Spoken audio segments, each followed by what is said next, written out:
Today's video is sponsored by UT1Buy.com. If you would like to buy a FIFA 15 Ultimate Team accounts preloaded with millions of coins, then make sure you check them out and use the code JarradHD to get 5% off your order. Nice.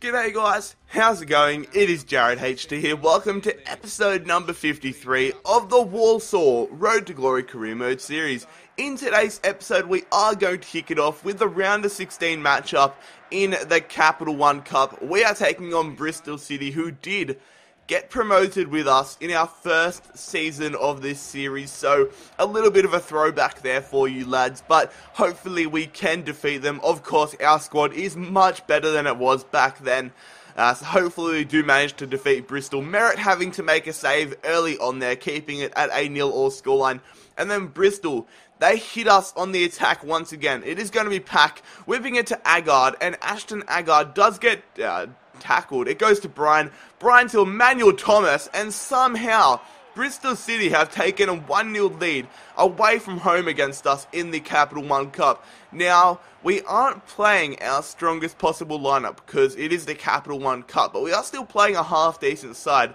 and realistically they should be defeating Bristol City. So Martin's here, the 56 rated Brazilian regen, gives us a 1-all scoreline. We're looking to ship him off in the January transfer window, but for the moment he ties this game up. A valuable deflection goal there, but Bristol City on the ball against Smith to Agard. A good save from Merritt, but unfortunately he parries it straight into the path of Emmanuel Thomas, giving Bristol City a 2-1 advantage with about half an hour to play. And then when 22 minutes to play, Smith is on the ball to Agard. Agard's been tearing us up in this matchup.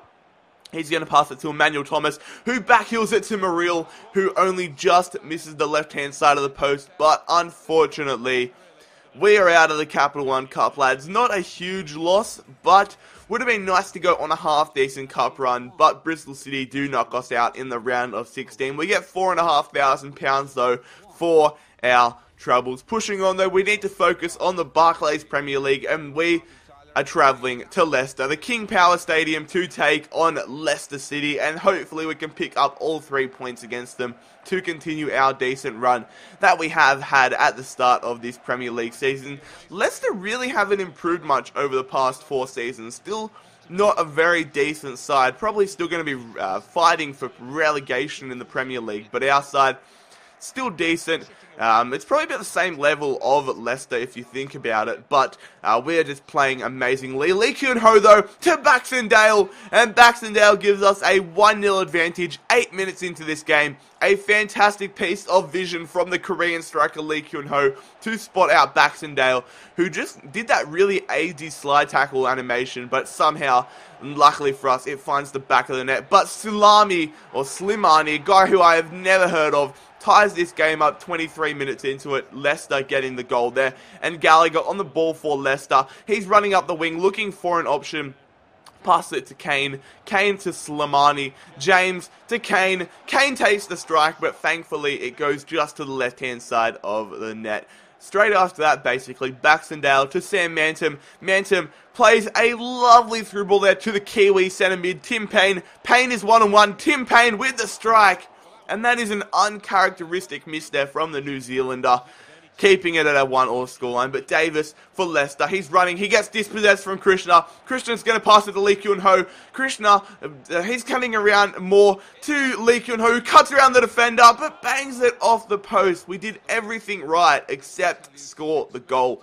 As we fast forward all the way to the 85th minute with 5 minutes to play, Cambiasso, the former Inter Milan legend, on the ball. He is going to cross it into Ayew, and Ayew, thankfully, his header just misses the crossbar. He's a decent signing. If that's either Andre Ayew or Jordan Ayew, that's actually a decent signing for Leicester. But the game ends as a 1-all scoreline, so disappointing not to pick up 3 points in that game, but 1 point is better than none. Anyways, another huge game. Juventus are travelling to our home ground. Can you believe it? And I still can't believe that we are topping this group. I thought that we would be struggling to win a game, but we have just been tearing shit up. The last time we came up against Juventus, I do believe it was a 1-all draw, so hopefully we can get that same result. Juventus are a fantastic side, have some decent players like Rakitic and Lloris who are new signings for them, and of course Carlos Tevez, have to watch out for him. Not quite sure where Pogba and Vidal and stuff are.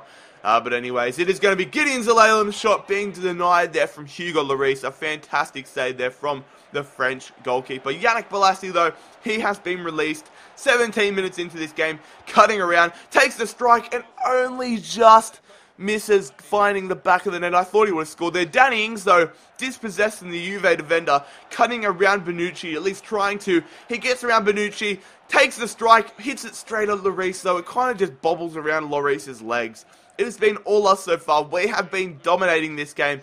And in the 60th minute, with half an hour to play, Bolasie, a beautiful cross into Danny Ings, but a fantastic save there from Hugo Lloris, who was able to tip it over the crossbar. Juventus with their first opportunity of the game here. It is Isla crossing it into Carlos Tevez, but what a save there from Alex Moret, keeping it at a 0-0 scoreline. That was a world-class header and a world-class save. Danny Ings threading it through to Kazim Richards with 10 minutes to play.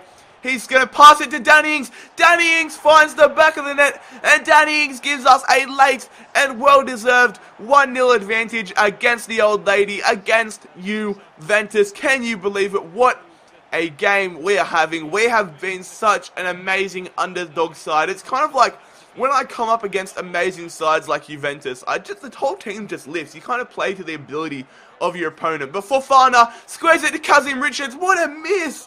Oh my god, Kazim Richards misses the open goal off the crossbar. Danny Ings with a follow-up shot hits it straight at Hugo Lloris, but it does not matter.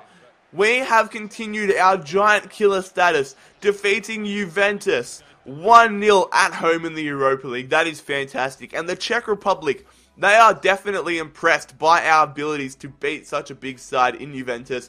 They want us to lead them to World Cup glory, but I do decide to reject the offer. And with international management, I am looking for a job offer just for this season, because it will be 2018 at the end of this season, which means the World Cup will be able to be played. So if a half-decent side comes up that I would be interested in going with, not necessarily like a Spain or a France, something like that, I would like to go with someone that's a little bit more diverse, that like a Colombia or someone like that, a Belgium. I wouldn't mind doing something like that, even a Germany or Australia.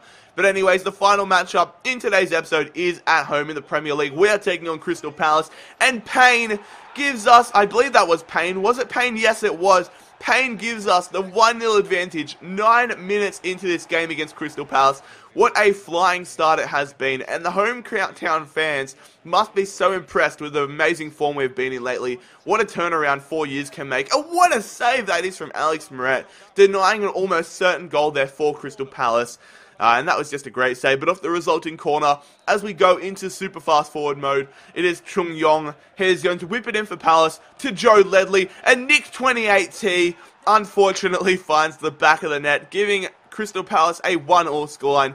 God damn it, Nick 2018, your fantastically amazing beard. Joe Ledley's beard doesn't look so amazing in FIFA, but in real life, he is a machine. But Lee Kyun-ho threading it through to our right back, Kosh, and the Dutch back takes the strike. It is denied, but Lee Kyun-ho able to collect the scraps and able to give us a 2-1 advantage at home, half an hour into this game against Crystal Palace. It has all been going on in this matchup. A very exciting start to the game.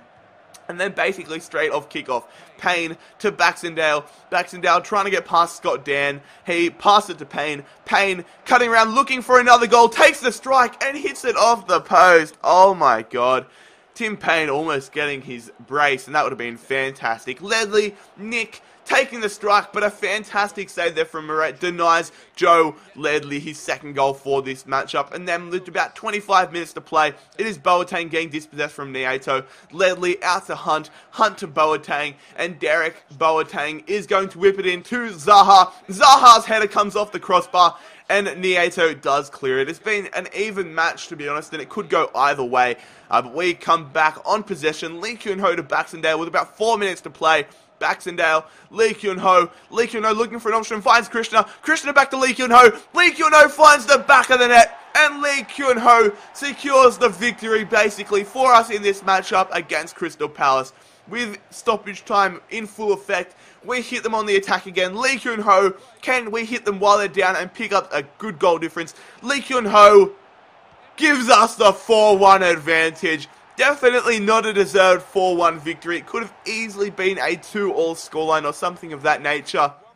But we run away with all 3 points against a tough Crystal Palace side. A 4-1 victory to wrap up what has been a fantastic episode. And look at that. We are sitting in first position. 11 games into this Premier League season. 7 wins, 4 draws, and 0 losses. What in the world is going on? This side is just, although they may not be amazing overalls, and I will show you a squad report in the next few episodes, but although this side is not the most amazing with overall, we are so good somehow. It's just like such good quality and caliber of players. Anyways, lads, if you did enjoy episode number 53 of the Walsall Road to Glory Career Mode series, make sure that you smash the crap out of that like button. It really helps me out. Subscribe if you are new around here. Follow me on Twitter and Instagram. The links, as always, will be in the description down below. But most importantly, fellas, I hope you have a fantastic day. It has been JarradHD here. I'm out. Peace.